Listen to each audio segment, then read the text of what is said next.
교육을 그러면 진행을 해보도록 하겠습니다. 네, 저는 교수학습지원센터에서 지금 컴퓨터 기초교육 강의를 맡게 된 최선영입니다. 반갑습니다. 네, 반갑습니다. 오늘은 특별히 이제 지역적 제약 때문에 미처 지금 이 시간에 교육을 참여하지 못하신 학우님들을 위해서 저희가 강의 영상 촬영을 진행을 하게 되었어요. 그래서 학우님들 영상 얼굴이라든지 이런 건 전혀 나오지 않으니까요. 그런 거는 걱정하시지 않으셔도 되고요. 이제 먼저 강의를 쭉 한 번씩 하고 나서 그 다음에 제가 간단한 시연을 하고 나면 학우님들께서 이제 직접 같이 해보시면서 실습하고 그리고 그때 궁금하신 사항이라든지 아니면은 좀 어려우신 사항을 이렇게 손을 들어주시면 저희 도우미 선생님들께서 도와서 같이 진행을 하실 예정입니다. 네, 그러면 강의를 천천히 진행을 해보도록 하겠습니다. 자, 강의에 앞서가지고 저희 사이버대학교에서는 컴퓨터로 수업을 하잖아요. 그래서 컴퓨터에 대해서 지금 저희가 다루는 수업은 좀 기초적인 내용이에요. 그래서 근데 이제 또 기초적인 내용이 조금 쉬우신 학우님들도 계실 수 있기 때문에 그렇기 때문에 조금 문제 해결 중심으로 이렇게 해서 간단하게 안내를 드려보겠습니다. 저희 강의는 지금 초급, 중급, 고급으로 나누어져 있고 문제 해결 방법 안내에 대해서 개괄적으로 설명이 되어 있습니다. 그런데 저희 강의는 초급과 중급을 중심으로 안내를 드릴 겁니다. 뭐 리포트를 쓰는 내용적인 부분이라든지 아니면 리포트를 어떻게 잘 써야 A뿔을 받을까요? 이런 것에 대한 내용을 중점적으로 가르치는 것은 아니고요. 리포트를 쓰기 위해서 어떻게 하면 컴퓨터로 리포트를 작성을 해야 되는지에 대해서 중점적으로 안내를 드릴 것입니다. 네, 그러면 컴퓨터 첫걸음 시작하기 초급 단계부터 시작을 하겠습니다. 학우님들 컴퓨터에 보시면은 교재가 나와 있어요. 거기 하살표 오른쪽 버튼을 이렇게 클릭하시면은 교재가 넘어가고 또 이제 이 교재에도 동일하게 내용이 구성이 되어 있거든요. 그래서 같이 살펴보시면 될 것 같습니다.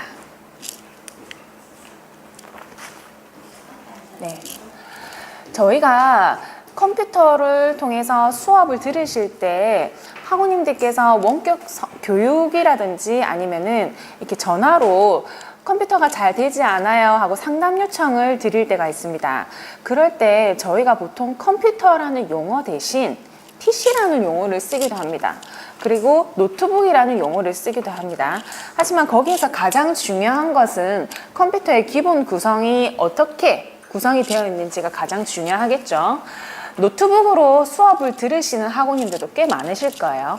그럴 때에는 지금 스피커라든지 아니면은 마우스, 키보드가 따로 표시가 아마 안 되어 있을 거예요. 스피커 같은 경우에는 스마트폰을 사용하실 때 이어폰을 보통 주잖아요. 그 이어폰을 꼽아가지고 컴퓨터라든지 아니면은 이제 스마트폰으로 사용을 해서 수업을 들으실 수가 있기 때문에 스피커는 요즘 크게 사용을 하지는 않고 있어요. 그쵸? 학우님들께서 지금 수업을 들으실 때 구성이 되어 있는 거는 보니까 스피커는 없죠. 그리고 마우스는 있어요. 그쵸? 그래서 이 세세한 기능에 대해서 용어 부분을 중심으로 잠깐 살펴보도록 하겠습니다. 네, 보시면 이렇게 이어폰으로 표시되어 있는 부분에다가 이어폰이나 아니면 스피커를 구입을 하셨을 때 이어폰 단자를 이쪽에 이제 꼽으셔야 돼요. 학우님들께서 사이버 대학원에 진학을 하시게 되면은 화상으로 수업을 듣게 되실 거예요. 그때는 이렇게 마이크도 연결되어 있는 것을 이제 꽂아서 수업을 듣게 되실 거거든요. 그때는 이제 위에 버튼을 선택을 하셔야 되는 거고요. 학우님들께서 듣기 위해서 이제 이어폰이라든지 아니면 스피커 이런 부분을 사용하실 때에는 꼭 이쪽으로 표시되어 있는 것을 꽂으셔야 돼요. 간혹 수업이 잘 나오지 않아요 라고 해서 연락이 오셨을 때에는 가장 쉽게 발생할 수 있는 실수가 바로 이어폰 단자를 잘못 꽂아서 이루어지는 경우가 있기 때문에 보통 이 이어폰 단자는 초록색으로 구성이 되어 있습니다.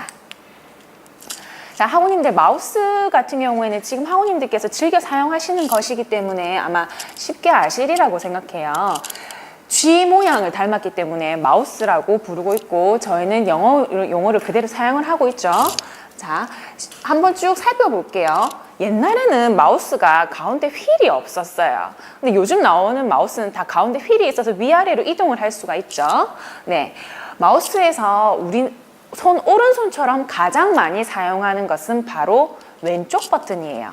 왼쪽 버튼을 한 번 클릭했느냐 또는 두 번 클릭했느냐에 따라서 컴퓨터가 다르게 인식해요.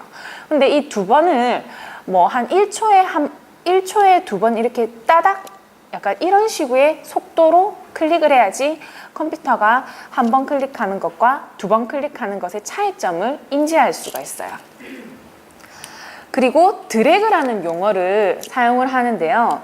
드래그는 왼쪽 버튼을 한번 꾹 누른 상태에서 떼지 않고 쭉 끄는 것을 이야기해요. 그렇게 되면은 컴퓨터가 구성하고 있는 몇 가지를 한꺼번에 이렇게 우리가 손으로 이렇게 쓸어 담듯이 드래그를 해서 활용을 할 수가 있습니다. 여기에서 가장 중요한 것은 학우님들께서 인터넷을 할 때는 보통 클릭을 사용을 하고요. 문서 작성이라든지 아니면은 윈도우 프로그램을 이제 선택하거나 실행할 때는 더블 클릭을 사용을 하게 됩니다. 그러면 마우스가 보통 지금 사용되고 있는 버튼에 대해서 한번 알아보겠습니다. 학우님들 마우스 이렇게 왔다 갔다 해보시면은 아마 화살표가 보통은 이렇게 나올 겁니다. 그런데 컴퓨터를 최근에 구입하셨으면 아마 조금 덜 표시가 나타날 텐데 대부분의 컴퓨터에 다양한 프로그램들을 동시에 진행하면 컴퓨터가 조금 머리가 어지러운데 조금 멈춰 있을 때가 있어요. 그렇게 될 때 나타나는 표시가 바로 이겁니다. 이거는 컴퓨터가 학우님들 눈에는 보이지 않지만 지금 저는 열심히 운동하고 있고 일하고 있어요 라는 표시예요. 그래서 이 표시가 나타날 때는 좀 기다려 주시는 것이 좋습니다. 그리고 이 표시가 나타날 때는 프로그램이 너무 과다해서 지금 사용되고 있다는 뜻이기 때문에 특별히 학우님께서 중요한 일을 하실 때 뭐 시험을 치신다든지 아니면 퀴즈를 풀 때라든지 이런 부분일 때는 이런 표시가 마우스에서 계속 나타날 때에는 다른 필요한 프로그램들을 꺼주세요. 그러면은 컴퓨터의 그 속도라든지 이런 부분도 조금 더 빨라지실 거예요. 그리고 이렇게 화살표들이 나타나는 거는 창을 키우고 줄일 때 이렇게 화살표가 나타나고요. 그리고 이렇게 사방에 화살표가 있는 것은 이 화살표를 이렇게 화살표 모양이 있을 때 선택을 하거나 하면은 그 개체를 이동시킬 수가 있습니다. 그래서 이 포인터 모양에 따라서 컴퓨터가 어떻게 기능을 하고 있고 그리고 학우님들께서 어떻게 활용하실지에 대해서도 보실 수가 있습니다. 그리고 키보드에 대해서 조금 더 알아보도록 하겠습니다. 자, 키보드는 사실 다양하게 이루어지고 있어요. 우리가 한 2000년대 전까지만 해도 마우스보다는 키보드를 활용해서 컴퓨터를 조금 더 많이 했어요. 그렇죠? 근데 키보드에서 꼭 알아둬야 할 것만 중요하게 말씀을 드리도록 하겠습니다. 자, 맨 왼쪽 위에 있는 ESC는 무언가를 취소할 때 이루어지는 거고요. 이 취소할 때 이루어지는 것하고 또 맥락을 같이 해서 보실 것이 저기 4번 지우기입니다. 지우기 버튼에서 좀 가장 많이 통용되는 것은 여기 딜리트라고 되어 있는 이 표시인데 문서 작성을 하실 때는 이 백스페이스라고 되어 있는 이것도 동일하게 지우기가 됩니다. 자, 학우님께서 열심히 시험을 치실 때 서술형 문제를 작성을 하셨어요. 근데 정답을 조금 잘못 작성하신 게 있으신 거야. 그렇게 됐을 때 지우기 버튼은 어떤 게 조금 더 사용하기 편할까요? 정답은 백스페이스. 네, 이거를 사용하는 것이 조금 더 편합니다. 이거 두 개 기능이 같은 듯 다른 게 있거든요. 그래서 문자 작성을 연습을 할 때 이거에 대해서 차이점을 같이 한번 실습하면서 진행해 볼게요. 그리고 이 세 가지는 사실 문서 작성을 하면 할수록 가장 쉽게 사용할 수 있는 키이기도 합니다. 이 세 개 키는 하나만 이용할 수는 없어요. 이 키하고 쌍으로 무언가 버튼을 하나씩 더 눌러야만 되는데 그 버튼을 누르면은 학우님께서 문서 작성을 하실 때 훨씬 더 빠른 속도로 작성을 하실 수가 있는 장점이 있어요. 그리고 이렇게 되어 있는 것은 윈도우 시작 키라고 해요. 한국에서는 빌 게이츠가 개발한 윈도우 체제를 한 90% 이상 사용하고 있어요. 그래서 저희 학교에서도 윈도우 체제로 사용을 하고 있거든요. 그래서 제가 앞으로 계속 강의할 그 모든 것에 대해서 체제라든지 아니면 컴퓨터에 대해서 설명을 할 때에는 윈도우라고 표현을 할 겁니다. 그리고 또는 창이라고 표현을 할 겁니다. 이 윈도우 창은 요즘 젊은이들이 좀 많이 쓰는 애플의 뭐 아이폰이라든지 아니면 맥이라는 것과는 조금 운영 체제가 다르기 때문에 학우님들께서 혹시 자제분들이 사용하시는 맥을 만약에 사용을 하신다 치시면은 저희 학교 시험을 치실 때에는 다른 컴퓨터로 사용을 하셔야 된다는 거 지금 잠깐 말씀을 드리고요. 자, 그리고 키보드로 다시 돌아와서 말씀을 드리면 이 스페이스바는 띄어쓰기예요. 한글 유달리 띄어쓰기 많이 필요하죠. 그래서 이 스페이스바 한 번 누릴 때마다 띄어쓰기 쓰는 거고요. 영어로 변환할 때 한영 이렇게 사용하시는 거 봐주시면 되고요.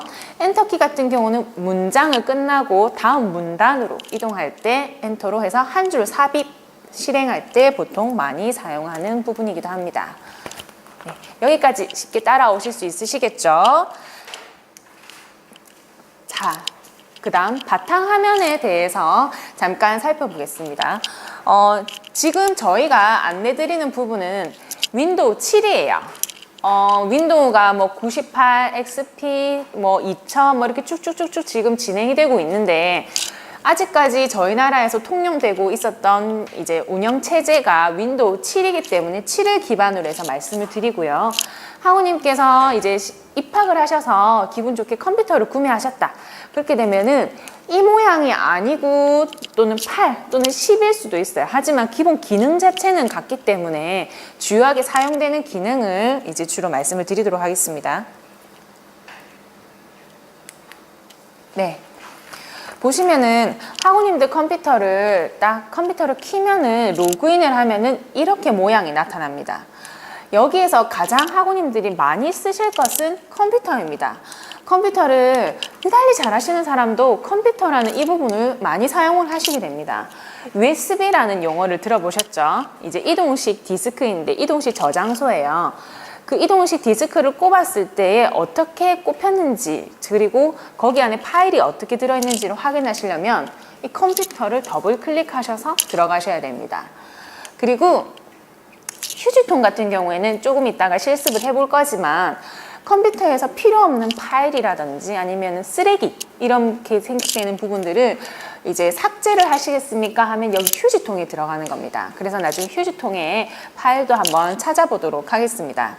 그리고 여기 키보드에서 보셨죠? 윈도우 표시되어 있는 거고 이거는 이 버튼을 누르면 시작 버튼이고 무언가 학우님께서 프로그램을 찾고 싶다, 실행하고 싶다. 그리고 이 컴퓨터에 구성이 되어 있는 게 뭘까라고 고민될 때 무심코 이 버튼을 누르시면은 깔려있는 모든 프로그램을 대부분 확인하실 수가 있어요. 이 프로그램은 마우스로 이걸 누르셔도 되고 아까 키보드에 윈도우 버튼이라고 되어 있는 그거를 누르셔도 됩니다. 그리고 가장 중요한 것은 여기 밑에 있는 작업 표시줄이에요.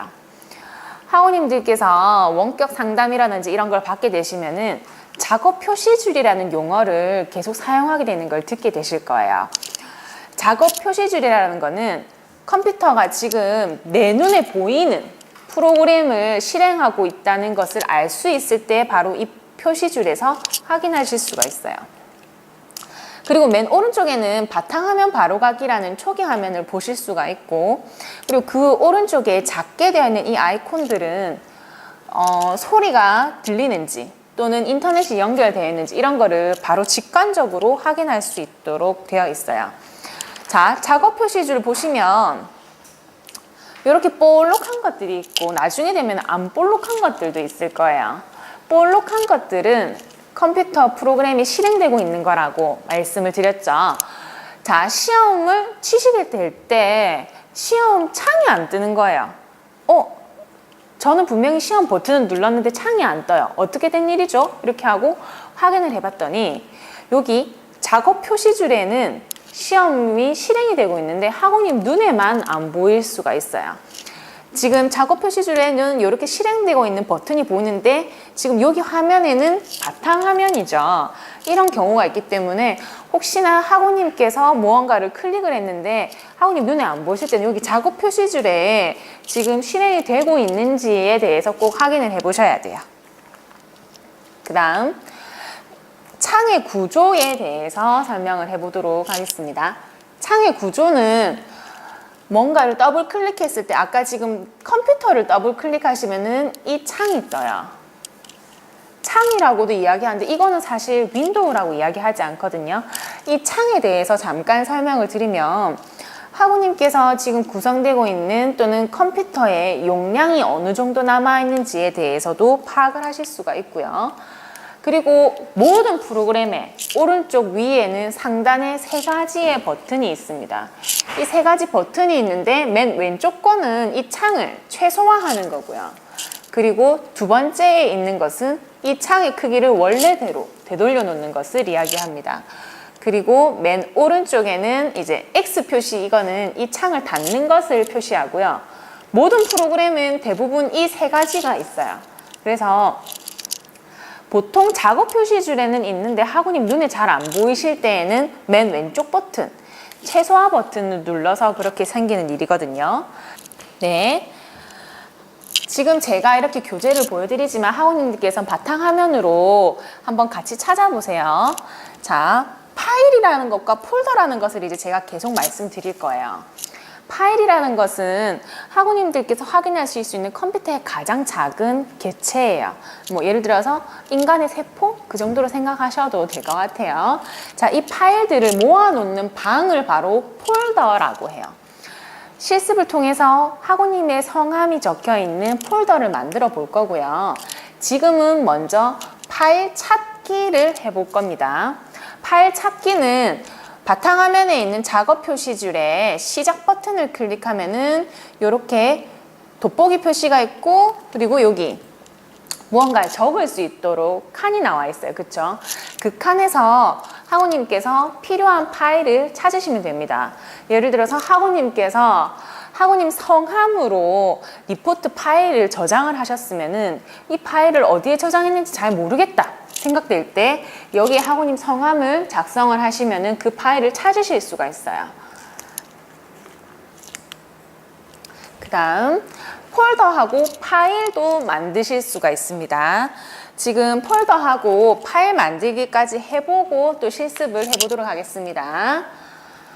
폴더하고 파일 만들기는 컴퓨터 안에서 용량이 가능한 한 무제한으로 복사를 하고 또 만드실 수가 있어요. 그렇기 때문에 컴퓨터로 뭐 파일을 쉽게 이동하고 또 복사를 할 수가 있는 건데요.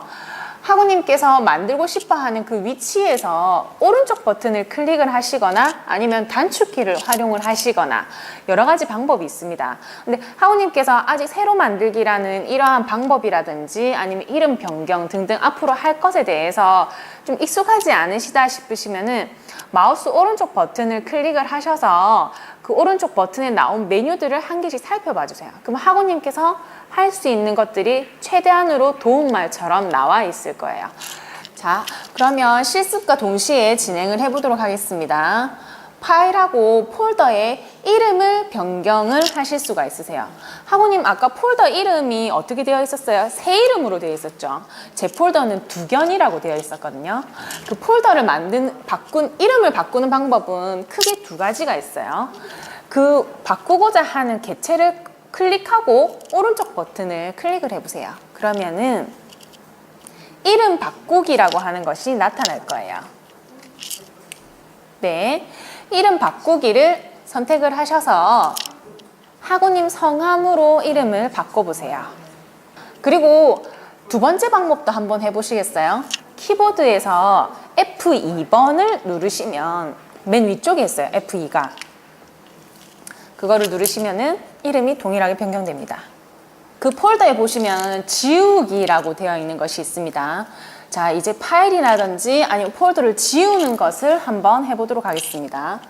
지우는 것은 컴퓨터에 있는 파일을 지우는 거하고 학우님들께서 사용하시는 USB라고 하죠. 이동식 디스크에 있는 것을 지우는 거하고는 조금 방법이 달라요. 왜냐하면 삭제를 하면 학우님 컴퓨터에 있는 파일들을 삭제를 하면요, 이 파일들은 휴지통에 들어갑니다. 아까 바탕화면에 있는 휴지통 보셨죠? 학우님들 쓰레기라든지 휴지통, 이거 집에 있는 휴지통 버리시죠? 근데 그 휴지통에 귀걸이가 들어있는 걸 보시면 어떻게 돼요? 그 휴지통에 있는 것을 휴지를 다시 꺼내서 귀걸이를 확인하시죠? 동일해요. 자, 내 컴퓨터에 있는 그 파일들을 지우실 때는 짜잘구레한 휴지처럼 용량이 가벼운 것은 휴지통에 꺼냈다가 다시 꺼낼 수가 있어요. 그런데 예를 들어서 뭐 택배 박스라든지 이런 거는 집에 휴지통 안 들어가죠.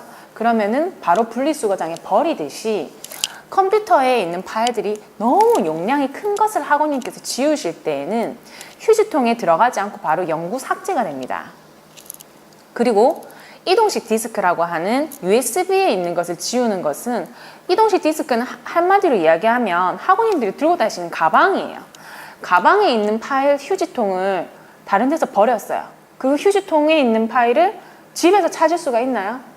없죠. 네, 맞아요. 그래서 그 가방에 있는 휴지통을 집에서 있는 것을 찾을 수 없듯이 USB에 있는 파일을 삭제한 것을 복원을 컴퓨터로 하실 수는 없어요. 조금 다행인 것은 물리적으로 뭐 복원할 수 있는 전문적인 센터라든지 이런 데 가셔서 몇십만 원 또는 몇백만 원을 주고 복원하실 수도 있으시겠죠. 하지만 사실 리포트라든지 이런 거는 조금 많이 아깝잖아요. 그렇기 때문에 폴더라는 것이나 파일을 삭제하시기 전에는 이 파일을 꼭 삭제를 해야 될까에 대해서 한 번쯤은 고민을 해봐 주시고 삭제를 하기를 권장드리고, 그리고 흔히들 들고 다니시는 USB에서의 파일 삭제는 특히나 복원이 안 되시기 때문에 꼭 유의를 하시길 바랍니다. 지금 거기 학습 기초 강좌 실습이라고 되어 있는데 보면은 지우기 1, 지우기 2가 있을 거예요. 지우기 1을 이 두 가지 방법으로 한번 지워보도록 하겠습니다. 키보드에는 삭제 버튼이 두 가지가 있다고 말씀드렸었어요. 딜리트하고 백스페이스인데 대부분의 삭제라는 것을 할 때에는 이 딜리트 버튼을 씁니다. 그래서 하우님께서 키보드가 좀 더 익숙해지시려면은 2번을 이제 사용하는 방법을 익히시는 것을 권장을 드려요. 자, 이 드래그를 도우미 선생님들과 함께 실습을 해볼 텐데요. 이 드래그를 학우님께서 원하시는 그 파일을 한번 탁 클릭한 다음에 학우님께서 원하시는 곳에 이렇게 쭉 끌었다가 톡 놓으시면 그것이 됩니다. 자, 쓰레기통 발로 퐁 찰 때 있고, 그 다음에 이거를 가지고 가서 직접 넣으실 때가 있죠. 드래그가 직접 가지고 가서 넣으시는 개념이라고 보시면 됩니다. 자, 지우기 1 파일을 지우셨으면 휴지통을 더블 클릭해서 들어가셔서 그 지우기 되어 있는 이 파일을 선택하셔서 바탕화면으로 다시 끌어보세요. 그거를 드래그거든요.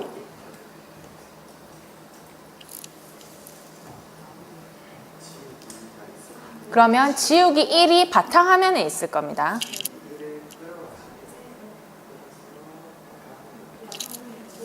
네.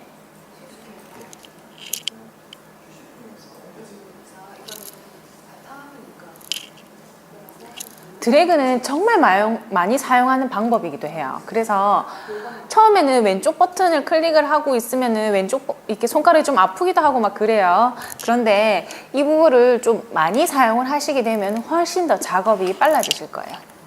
엄지를 많이 활용하는 방법이 조금 더 빨라지실 것 같긴 해요. 중복 선택은 두 가지 방법이 있거든요. 이 Shift 키를 누르면 Shift 키를 누르고 원하시는 파일을 탁탁탁 선택을 하면은 그 파일들이 여러 개 선택이 될 수가 있어요. 그리고 이 드래그를 지금 실습을 해볼 텐데요. 학습 기초 강좌 실습의 파일을 마음에 드는 거 3가지를 중복 선택해 보세요.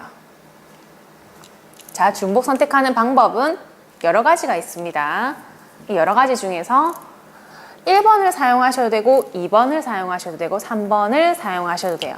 사실 1번이 제일 편해요. 학우님께서 마음에 드는 3가지를 쭉 3가지를 이렇게 울타리를 치시면은 3가지가 동시에 선택이 됩니다. 교재는 14페이지고요. 복사, 붙여넣기, 잘라내기, 되돌리기, 이렇게 가장 많이 쓰는 방법을 사용을 해보도록 하겠습니다. 자, 복사의 개념은 학우님들 복사기에 대해서 알고 계실 거예요. 그렇죠? 이 종이에 대한 거를 똑같은 내용을 복사하려면 복사기에 쭉 하면 동일한 내용이 나오죠. 컴퓨터 같은 경우에는 조금 다른 방향이 있습니다. 뭐가 다르냐면 컴퓨터는 있잖아요. 복사라고 생각하는 우리 일반 복사는 한 번만 하면은 당연히 똑같은 게 나온다는 개념인데, 컴퓨터는 복사라는 걸 누르고 한 번 더 붙여넣기라고 해야지만이 똑같은 것이 복사가 2개, 3개, 4개 됩니다. 복사라는 걸 누른 순간 컴퓨터 프로그램에 아, 내가 이 파일의 내용을 기억해야겠다라는 것이 머리에 남는 거예요. 그렇게 해서 학우님들이 붙여넣기라는 버튼을 한 번 더 클릭하면은 컴퓨터가 저장하고 있는 이 파일들의 내용을 무제한으로 학우님이 복사를 하시고 싶으신 만큼 붙여넣기를 하실 수가 있는 것이 바로 이 기능이에요. 그래서 학우님께서 여러 가지의 파일을 가지고 싶다 싶으시면 사실 복사를 누른 것만으로는 아무것도 컴퓨터에 표시가 되진 않고요. 복사 붙여넣기는 이 세트로 같이 나와야 됩니다. 단축키는 모든 프로그램에 대부분 이용이 되기 때문에 꼭 이 부분은 기억을 하셔서 많이 사용하시기를 권장을 드리고요. 똑같이 하나 해볼게요. 복사 붙여넣기는 많은 것을 양산하는 거라고 말씀을 드렸었죠. 파일 및 잘라내기 같은 경우에는 똑같은 파일을 잘라내기, 그러니까 여기 것을 이동하는 거랑 마찬가지예요. 자,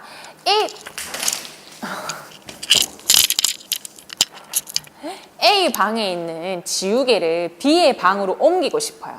그러면 컴퓨터 용어로는 이것을 A 방에 있는 지우개를 잘라내서 B의 방에 복사 붙여넣기를 한다고 생각해요.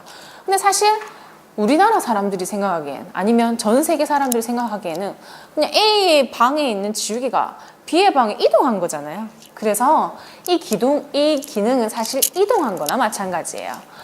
자, 잘라내기만 한 것만으로는 사실 컴퓨터가 인지하지 못해요. 잘라내기를 한 순간 컴퓨터는 지우개가 그냥 조금 흐릿하게 보이고 동일하게 A방에 그래도 지우개가 있다고 기억하고 있어요. 똑같이 붙여넣기라는 활동을 학우님께서 한 번 더 꼭 해주셔야지 그 지우개가 이동을 합니다. 이 단축키 같은 경우에는 똑같이 또 다르게 사용되고 있으니까 확인을 해보시고요. 마지막으로 되돌리기까지 하고 실습을 해보도록 하겠습니다. 되돌리기는 학우님 아까 삭제해 보셨죠? 이름 바꾸기 해보셨죠? 그리고 파일 이동하기 다 해보셨죠? 잘못 이동했어요. 그런 경우에 되돌리기 이 기능을 이용하면은 학우님께서 방금 전에 한 행동을 되돌릴 수가 있어요. 자, 이름을 토마토라고 바꾸셨죠? 멜론을. 그런데 되돌리기, 그러니까 실행 취소라고도 되어 있을 때도 있거든요. 용어가 복사 취소라고 되어 있을 때도 있고, 어쨌거나 취소라는 그러한 용어를 선택을 하시면 다시 멜론으로 글자가 돌아가 있는 거예요. 자, 이 기능은 매우 좋아요. 근데 시험 치실 때는 이 기능은 사용되지 않아요.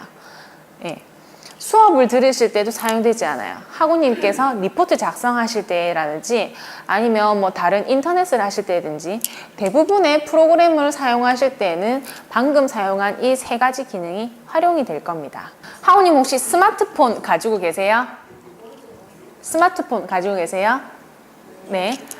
저희 학교 수업은 스마트폰으로도 들으실 수가 있으세요. 스마트폰을 보통 인터넷보다는 주로 많이 사용하시니까요. 두 가지를 동시에 설명을 드리겠습니다. 학우님 보통 요거 클릭하셔가지고 인터넷 들어오시죠. 그쵸? 윈도우 체제, 아까 계속 말씀드리는 윈도우 체제는 요거를 제일 많이 써요. 제일 많이 쓰고 요즘 구글에서 개발한 이 크롬이라는 것도 요즘 활발하게 사용을 하고 있는 추세이긴 합니다. 자, 이거를 사용하셔서 들어오셔야지 저희 학교 수업을 들으실 수가 있어요. 학우님들 이제 자제분들하고 컴퓨터를 함께 사용하는 경우에는 이거 말고 요걸로도 많이 사용되어 있거든요. 드래곤볼 같이 생겨 있는 거. 근데 이거는 저희 학교 수업에 로그인을 하실 수가 없어요. 그렇기 때문에 꼭 이 2라고 되어 있는 것을 들어오시고, 자, 들어오셨을 경우에 네이버가 있는 경우도 있고 뭐 다음이 있는 경우도 있고 여러 가지가 있죠. 자, 이거는 검색 포털 사이트라고도 하는데요. 여기에서 보통 우리가 필요한 것을 검색을 하죠. 그렇죠? 네, 이 검색을 해서 부산 디지털대학교로 들어오실 수도 있고 아니면은 방금 하신 것처럼 인터넷 사이트에서 주소를 직접 타이핑을 하셔가지고 들어오실 수 있는 방법도 있어요. 자, 스마트폰 한번 봅시다. 스마트폰은 보통 그냥 바로 네이버 들어가시죠. 요즘은 편하게. 자, 이거는 아이폰 기반으로 되었을 때 이렇게 들어오는 거예요. 인터넷 이제 검색 브라우저고요. 그리고 구글로 되어 있는 건 보통 이거를 클릭하면은 구글에서 바로 들어오실 수가 있어요. 자, 이거 왜 구분하냐면요. 학우님들 이 네 개를 클릭해야지 인터넷이 실행이 되는 거예요. 근데 이렇게 했는데 네이버가 없어요. 네, 네이버도 주소를 치셔서 들어가야 하는 사이트예요. 부산 디지털대학교 홈페이지도 네이버나 네이트나 다 이쪽 검색 사이트하고 동일하게 주소를 치셔서 들어가셔야 되는 거예요. 그래서 학교를 매일 이제 네이버로 검색을 하셔서 들어가셨는데 인터넷을 어느 날 클릭해 보니까 네이버가 없는 거예요. 그럼 어떻게 해요? 네이버 주소를 직접 타이핑을 하셔서 들어오셔야 되는 거예요. 그렇게 되면 좀 복잡해지죠. 그렇죠. 대부분의 검색 사이트에서 부산 디지털대학교를 검색하시면 저희 학교 사이트가 떠요. 하지만 방금 사용하신 것처럼 학교 홈페이지를 이렇게 직접 주소를 클릭하셔서 사용하는 방법이 제일 빠르기 때문에 한번 사용을 해보시기를 권장을 드리고요. 그리고 조금 더 빨리 편하게 사용할 수 있는 방법 안내 드릴게요. 자, 학우님들 익스플로러가 버전이 정말 다양해요. 이 버전이 윈도우 체제의 그 버전에 따라서 또 많이 다르거든요. 지금 제가 말씀드린 거는 윈도우 7 체제 기준이고 보통 윈도우 7은 익스플로러 버전이 한 11 정도까지 가 있어요. 자, 윈도우 8이나 10일 경우에 조금 더 높은 버전까지 올라가 있겠죠. 저희 학교에서는 윈도우 XP, 그러니까는 윈도우 7보다 낮은 체제에서는 이제 가용되고 있는 그러한 시스템이라든지 아니면 지원되는 것이 조금 더 적을 수도 있어요. 그렇기 때문에 최소한의 사양은 사실 윈도우 7 정도는 이렇게 해주셔야지 조금 더 구동되는 것이 많다는 거 미리 말씀을 드리고요. 여기에 보시면 학우님들 지금 홈페이지 오른쪽 3가지 보이시죠? 여기 위에 3가지는 아마 쉬우니까 금방 아실 거고요. 여기 주소 표시줄에다가 학우님 주소 직접 입력하시면 저희 학교 사이트 들어가는 거고요. 지금 여기 별표 보이시죠? 홈페이지에서 나타나는 이 별표는 즐겨찾기예요. 자, 이 즐겨찾기를 여기 즐겨찾기 별표라 되어 있는 거에다가 연두색 화살표 되어 있는 거 이거를 클릭을 하시면은 여기 상단에다가 이 사이트가 바로 들어가집니다. 그래서 뭐 네이버라든지 아니면 여기 상단 주소 표시지를 사용하지 않고 그냥 여기 즐겨찾기 바로가기 이 버튼 한번 클릭하시는 것만으로 학교 주소가 여기 바로 올라갑니다. 지금 해볼까요?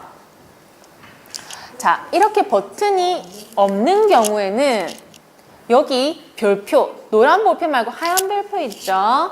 네, 하얀 별표를 클릭하셔서 연결 또는 뭐 바로가기 이런 글씨로도 되어 있습니다. 네, 그 글씨를 선택하시면은 즐겨찾기로 추가하실 수가 있습니다. 그리고 만약에 집에 이 줄이 없다, 이 줄이 없다 생각하시면은 여기 빈 곳에다가 오른쪽 버튼을 클릭하셔가지고 제목 표시줄 또는 주소 표시줄 또는 즐겨찾기 이런 것을 이제 체크를 하시면 이 줄들이 나타납니다. 네. 이거는 다 옵션이기 때문에 선택하시는 거에 대해서 다 나올 수가 있는 부분이에요.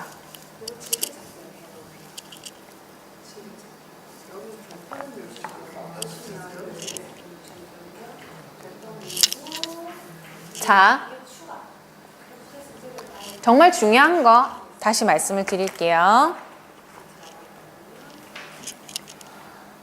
학우님들께서 인터넷에 수업이 안 나온다든지 아니면 시험 프로그램에서 뭔가 오류가 있는 것 같다라고 생각이 될 때 가장 먼저 조치할 수 있는 부분은 여기 도구입니다. 네, 이 도구가 사실 글자가 도구라고 안 적혀져 있고 이렇게 톱니바퀴 모양처럼 되어 있어요. 그렇죠? 다행히 이 모양이 요즘 스마트폰 설정에서도 많이 쓰고 있기 때문에 조금 익숙해지긴 한데 이 도구에서 클릭을 하셔서 시작하셔야지 문제를 확인하실 수가 있어요.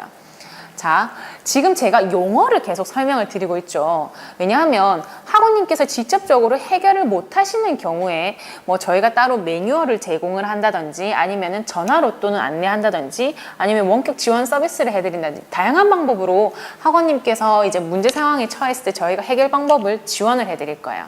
그럴 때 이러한 용어들에 대해서만이라도 알고 계셔야지 직접 따라서 해보실 수가 있는 거기 때문에 어디에 위치하고 있는가, 이 도구가 오른쪽 위에 위치하고 있고 클릭하고 있으면은 어떤 메뉴들이 구성이 되어 있는가, 뭐 인터넷 옵션, 뭐 호환성 보기, 뭐 팝업 등등 쭉 나와 있죠. 그 메뉴들이 여기에 있구나라는 것 정도만 아시는 것만으로도 훨씬 더 빨리 문제를 해결하실 수 있다는 거 꼭 기억을 하셔야 됩니다. 이 도구를 활용해서 문제를 해결하는 방법은 맨 교재 마지막에 팁이라고 되어 있는 부분에 보시면은 뭐 호환성 보기라든지 아니면 강의가 안 나올 때 해결하는 방법이라든지 다양하게 팁이 제공이 되어 있습니다. 그래서 그 부분은 강의 말미에 조금 더 자세하게 말씀을 드리도록 하겠습니다. 학교 홈페이지 쭉 한번 살펴보셨죠? 입학하시면서 수강 신청도 다 하셨나요? 네. 네, 수강 신청 이제 시간 내에 하시고 만약에 수강 정정 기간이 개학하자마자 첫 주에 있으니까요. 그것 꼭 한번 살펴보시고요. 학교 홈페이지에 보시면 공지사항은 주기적으로 꼭 살펴봐 주시기를 권장드리고 공지사항이 사실은 세 가지로 나누어져 있어요. 일반 공지, 학사 공지, 장학 공지. 학우님들 국가장학금 신청이라든지 아니면은 따로 직업을 가지고 계시지 않으신 경우에는 근로장학생 신청도 하실 수가 있으시거든요. 그리고 학사공지 같은 경우에는 지금 시험 시간표도 떴죠. 시험 시간표라든지 아니면 학교의 크고 작은 행사들이 지속적으로 꾸준하게 안내가 되고 있습니다. 그래서 정말 중요하게 학우님들께서 챙기셔야 하는 행사는 저희가 별도로 뭐 밴드라든지 아니면 문자로 안내를 드리고는 있지만 학교에서 참석을 하시거나 아니면은 조금만 관심을 가지시면은 훨씬 더 편리한 그러한 일들이 학교 내에서 크고 작은 일들이 많이 일어나고 있으니까요. 관심을 가져주시면 좋을 것 같고요.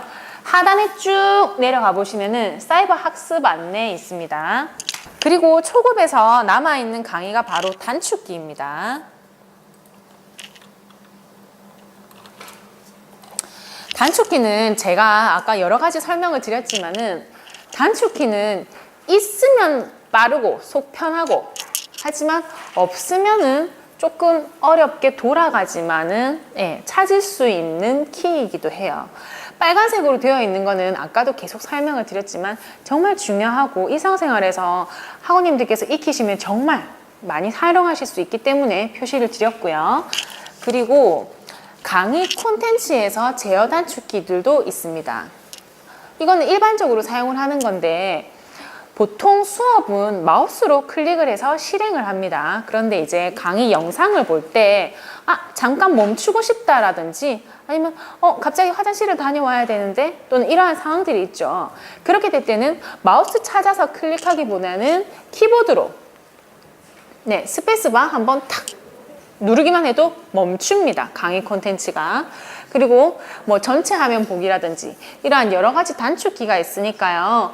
뭐 이 부분을 이렇게 오려두거나 아니면 잠깐 적어 두셔가지고 보통 수업을 하실 때 모니터 밑에 붙여놓고 한 번쯤 사용하시면은 아마 편리하게 사용하실 수가 있으실 거예요. 혹시 어렵거나 너무 빠르지는 않으셨어요, 학우님들?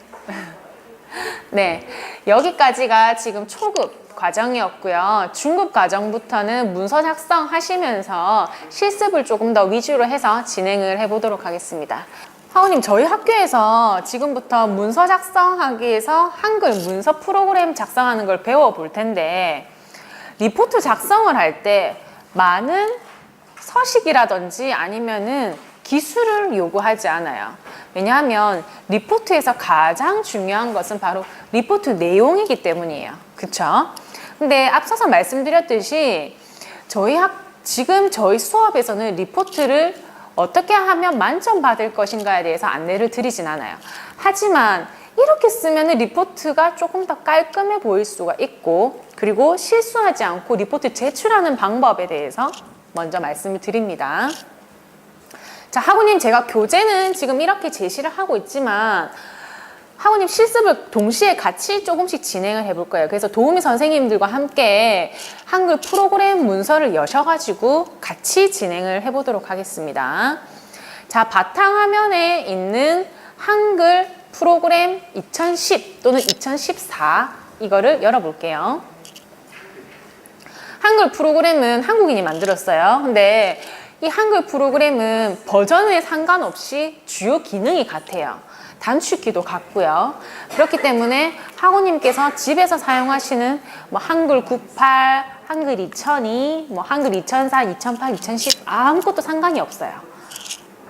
자, 파일을 여셨으니까 이 위에 바 색깔은 버전에 따라 조금씩 달라요. 하지만 이것에 대한 아이콘은 다르지만 기본 기능은 같거든요. 그래서 저는 그 기능을 중심으로 해서 설명을 드릴게요. 자, 지금 첫 번째 설명이 되어 있던 것이 바로 문서 작성 및 저장입니다. 아니, 저희가 지금 아무것도 교육을 한 게 없는데 왜 저장부터 해야 될까요? 한글 문서 프로그램은 저희가 일반적으로 사용하기에 다른 프로그램의 용량보다는 조금 무겁다라는 표현을 할 때도 있어요. 그만큼 학우님께서 저장을 안 하면 가끔 컴퓨터가 에러가 나서 저장한 것을 다 복원을 하지 못할 때가 있거든요. 그래서 그러한 것을 감안하고 나서도 학우님께서는 저장을 먼저 해볼 겁니다. 저장이라든지 인쇄라든지 기본 버전 그런 것은 파일이라는 것을 누르셔서 저장을 누르셔야 됩니다. 저장을 하지 않은 파일은 빈문서 1 또는 노네임 1이라고 되어 있을 겁니다. 자, 학우님 그 프로그램 위에 빈문서 1 또는 노네임이라고 적혀 있으면 저장이 안 된 겁니다. 저장을 해보겠습니다. 파일에서 저장하기 누르셔서 학우님 성함으로 저장을 하겠습니다.